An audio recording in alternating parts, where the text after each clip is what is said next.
what the role of the ambassador is about, Mark?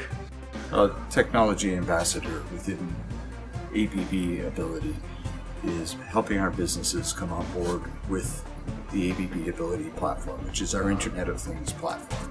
And this is a strategic initiative within inside ABB, and has very, very high visibility and is considered one of the high growth rates of our businesses.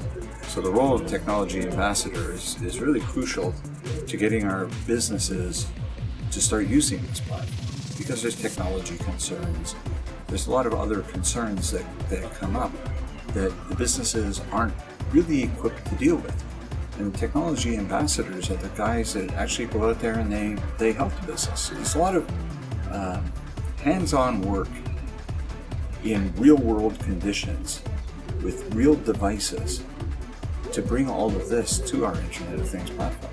So can you give an example of typical or product such technology evangelist may touch at some point if he joins? Well, it's all of our products, and ABB has thousands of products that we're connecting. It can be anything from working with Yumi, which is our flagship robot, or it can be working with some of our analyzers. And these are used in all types of applications. And this can range from actually connecting a small circuit breaker, which is used in industrial environments, all the way up to connecting Yumi. So how much do I need to know about Industry 4.0, IoT, Azure to be capable to join you guys? Understanding the concepts is great, particularly understanding what an Internet of Things platform is. But we're not really looking for specialists. What we're looking for are very, very good generalists, people that can really look at a problem and do problem solving. We need to have really good problem solvers. What about customers? What kind of customers we may expect in this role? Well, it's an interesting role because today all of our customers are internal ABB business units. We don't deal with the end user. We help our businesses create new products that drive additional revenue for them.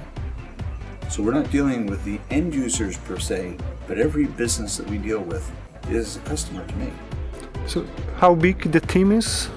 Well, today the team is about 30 people, and we're distributed over multiple countries. So we have people in Poland, we have people in Finland, we have some in the United States, some in India, and we're looking at adding some people into China. Okay, thank you, Mark. All right. Good afternoon. Hello, good afternoon, good evening. How much seniority do I need to have to become Azure developer? Well, it depends. You don't have to learn the platform that much because we provide for the platform services, app service, for example. We provide it as a platform where you can develop and deploy your code without thinking of the infrastructure behind it. So yes, of course, if you want to protect your code, you could define some network security groups, you could deploy a VM on Azure, but then again, you'll be taking care of the infrastructure. If you use Azure Functions, or even totally serverless. So depending on what you want to write, I would suggest to have a small project.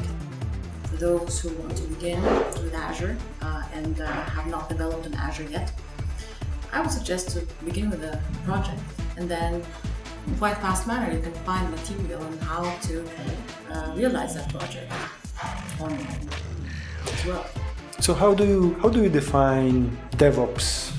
You know, everybody talks about DevOps. Yeah. So what do you mean by DevOps? The difference between DevOps and a waterfall project is that you have an iterative approach. And this is the approach that we actually also use to develop our products, Microsoft products, because you can develop, come to a kind of a status, test that, and then develop that further. So the cycles are much shorter than before. You have sprints of about 2 weeks, 3 weeks max. You come together, you look at what you've done in those 2 weeks, and then develop and add new functionality to that. So if you think about an IoT project, the past way of doing that would be to define the requirements. Of course. Also, in DevOps, you have to have requirements. Don't get bothered by that. But you have requirements. But within DevOps, you define a minimum viable product that you want to release at a certain time frame. You have your iterations in between, you have your sprints. You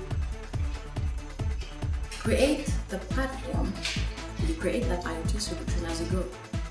And within the services that we offer in Azure, you don't have to code, for example, the IoT hub, which is the entry point from the device to the cloud. So the IoT hub is the first entry point to Azure.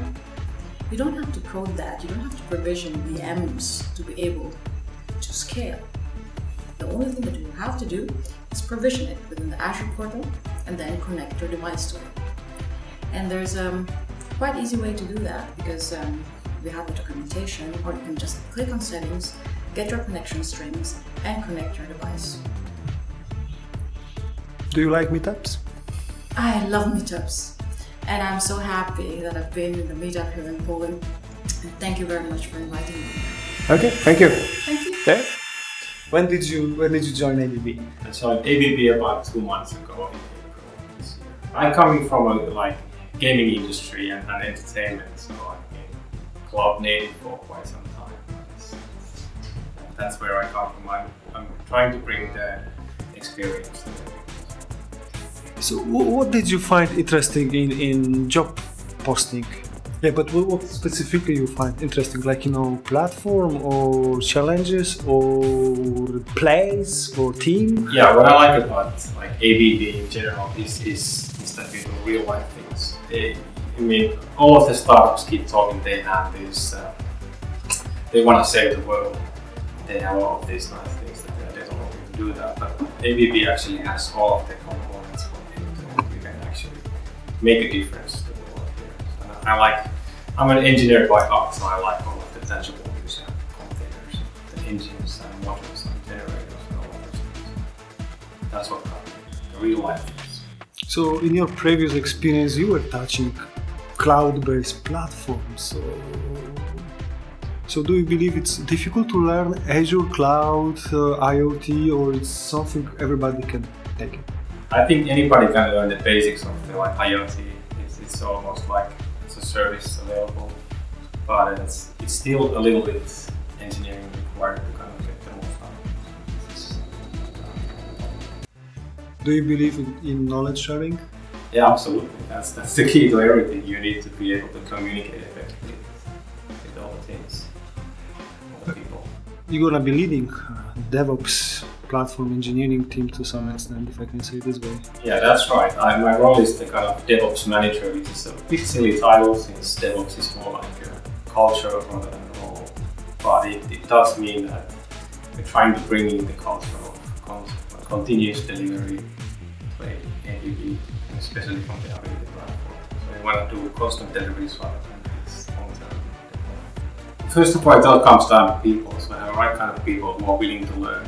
Cloud didn't exist a few years ago, basically, but you will, if you have the right kind of person, you will learn quickly. That's the kind of people who are eager to learn and do